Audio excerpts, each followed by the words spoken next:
On everybody, this is Corn Beaner. It is August 31st, 2013.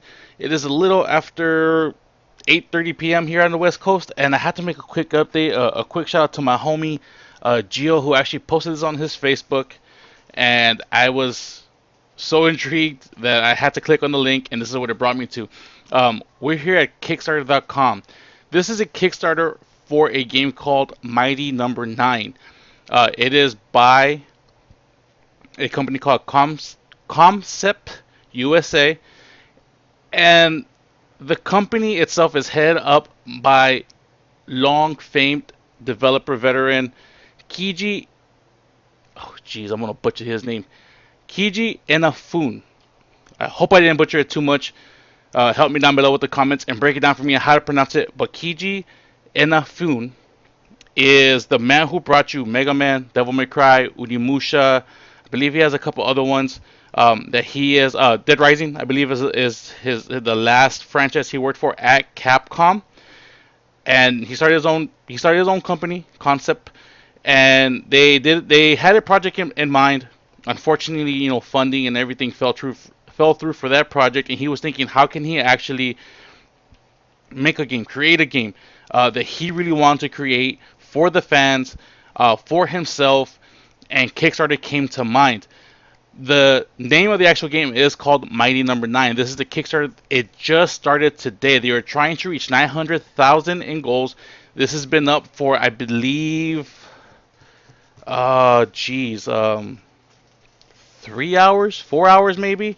And within that time, he is pretty close to his goal. He is more than a fifth of the way there with almost 200,000 in funding. That's amazing. What's going to happen in a month? Like, how much are we going to back him up? The quick video, they have a video here of like his trials and his tribulations getting up to Mighty Number 9.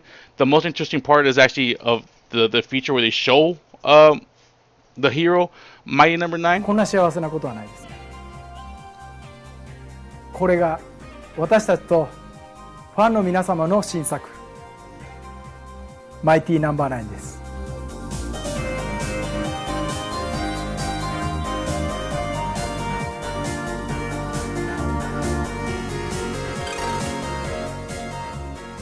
ああでもないこうでもないっていうのを今始めてる最中で。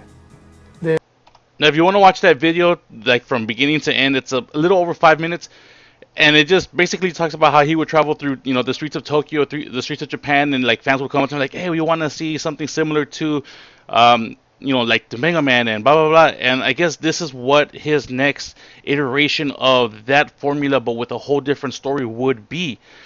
And here's another screen down below, and you can't say that does not look amazing. I mean, look at it. It looks fantastic. I know this is all concept art, but that looks amazing to me. Just the detail, the cleanliness, the sharpness, the colors, just it looks freaking amazing. He is not the only person from Capcom. I believe he has a couple other people that were part of his teams at Capcom that created Concept.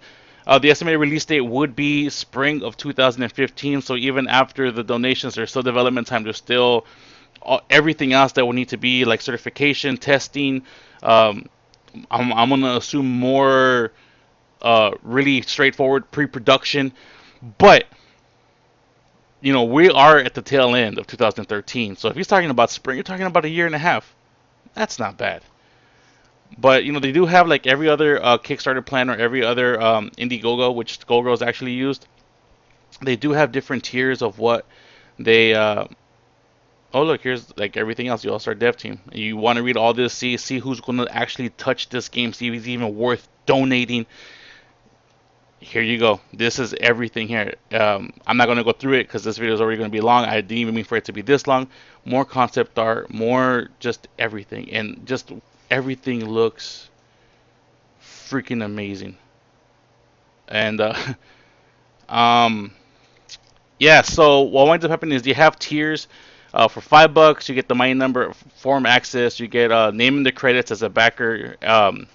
So for when they have the credits as backers, your name will be in the credits. Backer only events. So if they happen to hit your part of the world, as a backer, you would actually get like the invite to those events. For $20, you get a digital version of Mighty Number Nine when the game releases. For $40, you will get the credits, the digital version of it. You also get the digital retro instruction manual. So they will actually construct a digital version of a old school manual. If you guys are like old school like Mega Man players from like the Nintendo days, this will actually be kind of like nostalgic to you, but in a more digital way, so it's easier to carry around. For $60, you get a lot more. You get the retro, you get the digital art strategy guide, digital soundtrack, physical game box, printed retro instruction manual, a printed one, not only digital, printed one, and the in-game content, golden Beck, plus everything else. So that's basically how it runs. You see everything that it highlights. You get the most bottom square and everything else that it highlights. So you get everything above it. I don't know if I'd be able to afford it, but the thing that I'm actually looking forward to is at the $175 level, where you get two T-shirts, one that was made for the Western market, one that would be made for the Japanese market. Everything else, and I believe, well, they added something to it. I'm sorry. Earlier I read this, and actually it looks like they added something to it. Yeah, they did. They added the other shirt actually.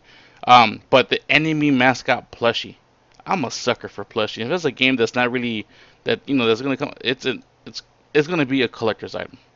At $175, I don't think I could afford it, but that's what I'll be looking at.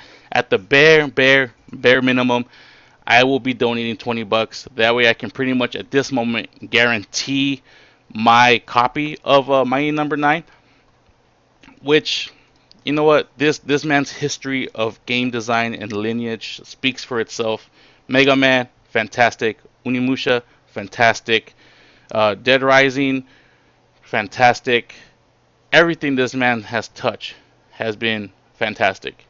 And I'm pretty sure that this game will be no different other than what? Fantastic.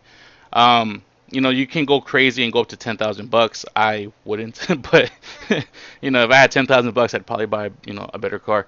But all the information is here on the Kickstarter page. Feel free to visit it. It shows more descriptions of and onto everything, all the stretch goals that they have. Oh, like stretch goals, if you go over, you get two more stages at 1.2 million. If you go 1.35, they'll make a Mac and Linux version of it. They do 1.5 new game plus turbo mode, and then they have a making of documentary at 2. They don't know what they would actually put here. And if we can get to the point, to the 2.5 mil, you're talking about a PS3, 360, Wii U versions of the game. So most likely at the 900,000 original mark, if that is only reached, it looks like this will be a PC game distributed through either their official site or through Steam, or maybe even Humble Bundle or anything like that. But most likely this will be through Steam. So they could actually save money on the certification up until they get to the 2.5 mark. But I mean, yeah, I think they can. I think they can raise 2.5 mil. I mean, Skullgirls almost raised 1 million. And how many, like how long have we been wanting a somewhat pseudo Mega Man game that actually, pushed it forward? I think 2.5 million, especially at this point, 30 days in. I mean, 1 day in, and he, there's already 200,000. So it's gone up almost $5,000 in the little bit that this video has gone. I think it could easily be. So spread this video around, or just like link the Kickstarter on your Facebook, Twitter. Make sure that you guys are spreading the news, because I am super excited. So excited, in fact, that I had to make an actual video for this. Woo! So that is it right now. This has been Cornbean. I hope you guys enjoy this. Please, please, please spread the news. Donate if you can, please. $1. Back this project. $1 minimum pledge. Just $1. So if we can spread it to 500,000 people, and they spread it to 20 more of their friends, and it's just a snowball, we can make this happen. But yeah, people, my number 9, Kickstarter.com. This has been Cornbeaner. Super excited, and I will see you guys next time. Bye.